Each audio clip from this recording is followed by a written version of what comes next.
Now it's time for another project. This one's called the Perspective Room Collage. A collage is when you glue a bunch of things together on a different surface. Not college, collage. Let's go.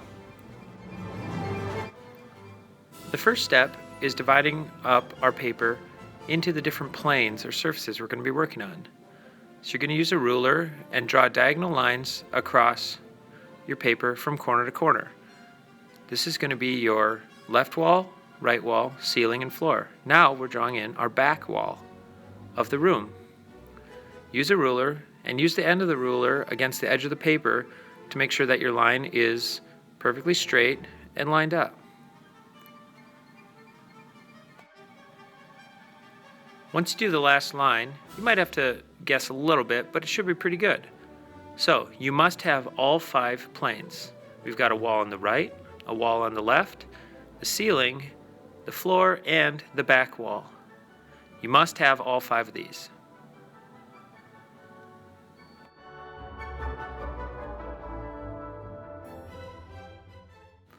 Now let's start drawing some objects on the planes. I'm going to start by drawing the long front edge of a rug.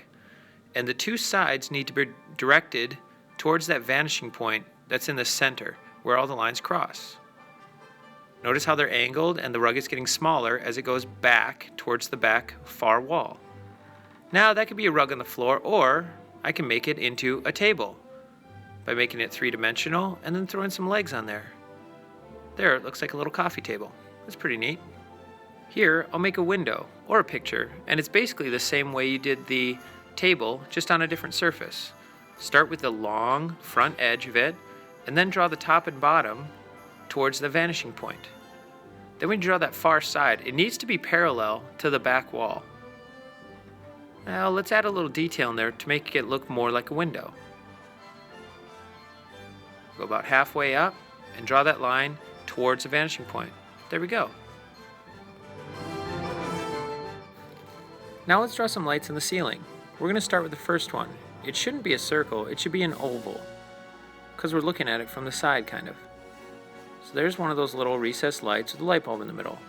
Now, as we go back, they should get smaller, so I'm going to use my ruler and draw little dots towards the vanishing point of where I want the other lights to be. That's going to make the lights smaller as I go back in the space. See how that one's a little smaller and that one's even the smallest. Put a little light bulb in there, and good. We have 3 lights all going towards that vanishing point. Now let's draw a couch. The couch must rest up against the side wall, and the bottom of the couch must be against the floor. No exceptions on this. That's how it has to be. Otherwise, it'll be floating in midair. We don't want that. Then we're going to use our ruler to draw the bottom of the couch and that little seam where the cushions meet, and then the top edge of the couch. Now, as you'll notice on the far side of the couch, I need to copy the shape from the front side. So there I made it round. Now I'm going to draw that top edge towards the vanishing point. And I'm going to stop about there and then copy this curving shape. So I've got a rounded looking couch. Here I'm going to draw just a little part where it goes down and your feet would hang over the side just like that. Or hang over the front, I'm sorry. We got the little buttons in there. Cool. Looks pretty good. When we draw stuff on the back wall, it can be drawn just as normal. It does not have to go back to the vanishing point. Here I'm drawing a little door with a window, and maybe a doorknob and a doggy door. And then we'll put a little clock on the wall or something, and a garbage can. So those things can just be drawn normally because they're on the back wall where the vanishing point exists.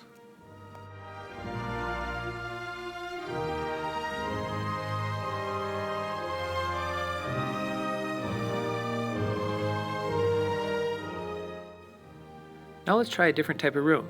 Here we'll draw a bedroom. I'm going to put a bed over on the right side of the room here.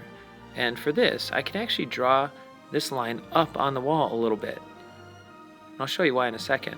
I'm drawing the sides of the bed towards the vanishing point, using a ruler, always using a ruler because those need to be straight lines. Then that far edge of the bed needs to be parallel to the bottom of the floor. Now it's floating in midair, so I need to make this bed 3-dimensional. So I'm going to come down right there and down there in order to make what would be the end of the bed. So like if you were sleeping on your belly, your feet would hang over this side. Now I'm going to draw the bottom of the edge of the bed. And underneath there is where your cat could hide, or you put all your old socks and Cheetos and stuff. So basically, our bed is a floating rectangular prism, or a 3D rectangle. There I put some legs on it. Here I'm putting some little posts to make it look a little more like a bed, rather than just like a floating object. Here we'll put a little headboard in there. That can be drawn kind of normally. And maybe a blanket or a pillow or something.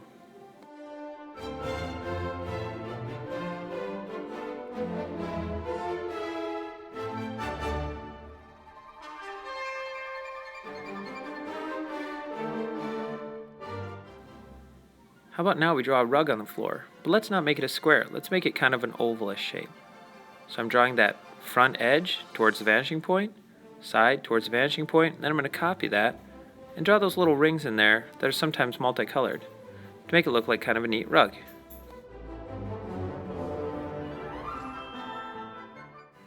Now let's make a poster on the wall. It's the same as making a window. You can just change the design and write something on it. Top and bottom recedes back to the vanishing point. Other lines are parallel to the side of the paper and to the back wall.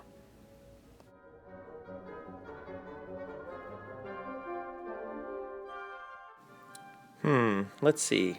Well, let's do a bookshelf on this wall. So I'm going to draw the near edge, then I'm going to draw the top and the bottom towards the vanishing point. Those receding lines are going to make it look like it's going back in the room. Add a little couple things there to hold it up and some books on the shelf. Sweet.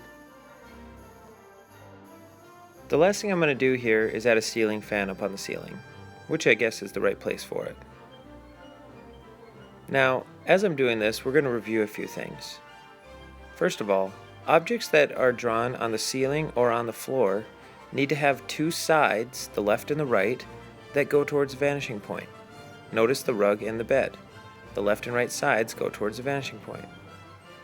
Objects that are drawn on the two side walls, like that I Love School poster, and the bookshelf, need to have a top and a bottom line that go towards the vanishing point. So if something's on the ceiling or the floor, the sides recede back to the vanishing point.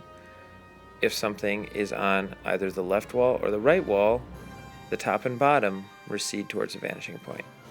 All the other lines should run parallel to the edges of the paper and to the sides of that back wall.